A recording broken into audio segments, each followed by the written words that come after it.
warahmatullahi wabarakatuh. Innal hamdalillah nahmaduhu wa nasta'inuhu wa nastaghfiruh wa na'udzu billahi min syururi anfusina wa sayyiati a'malina. May yahdihillahu fala mudhillalah wa may yudlil fala hadiyalah.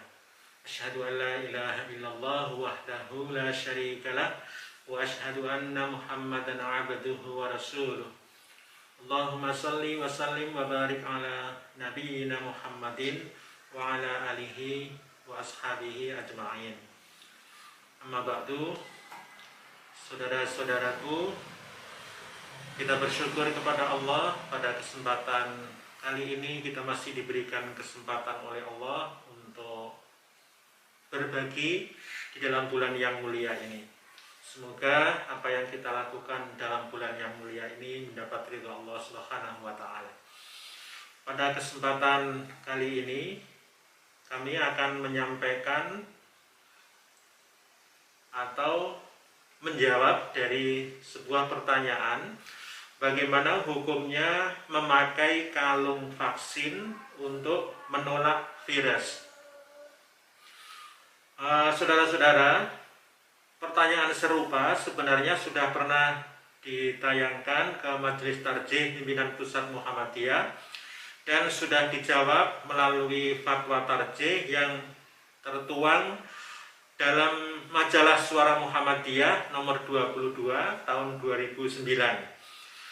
Pertama, sebelum membahas masalah kalung penolak vaksin tersebut, yang perlu diperhatikan terkait dengan pemakaian kalung ini bagi saudara-saudara kita muslimat, gadis-gadis, ibu-ibu perempuan, itu tidak masalah tentang pemakaian kalung ini karena itu sudah menjadi salah satu ciri khas mereka.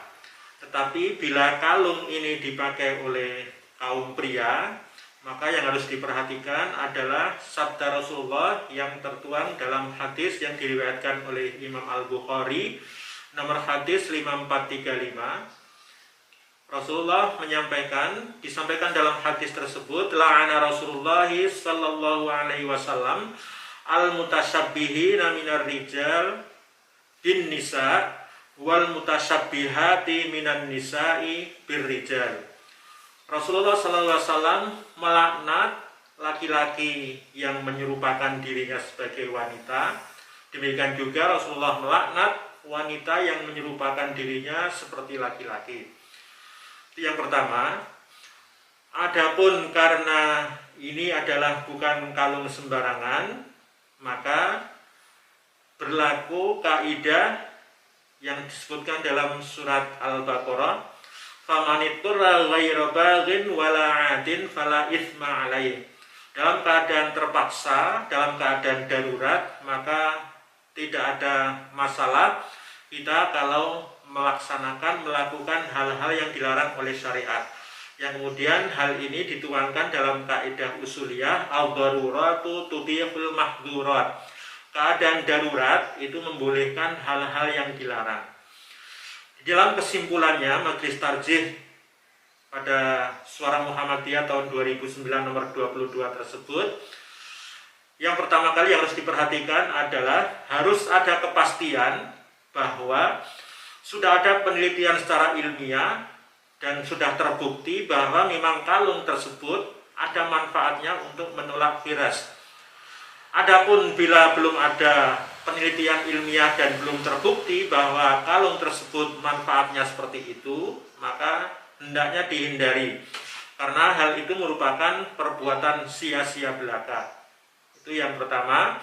Kemudian sesuai dengan manhaj tarjih bahwa keputusan-keputusan kita dalam kehidupan beragama ini berlandaskan pada 3 pendekatan, yaitu bayani, ada dasar dari dalil yaitu Quran dan Sunnah Maqbulah. Kemudian ada burhani, dilandasi dengan dasar ilmu pengetahuan. Yang ketiga adalah irfani, kita memohon petunjuk kepada Allah.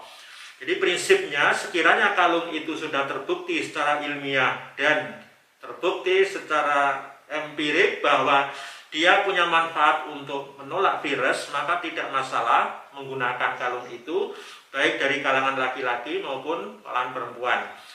Kemudian yang harus diperhatikan kita dalam hal-hal semacam ini, muamalah seperti ini, kita tetap tidak boleh meninggalkan yang namanya akidah dan ibadah, yaitu tadi pendekatan irfani itu.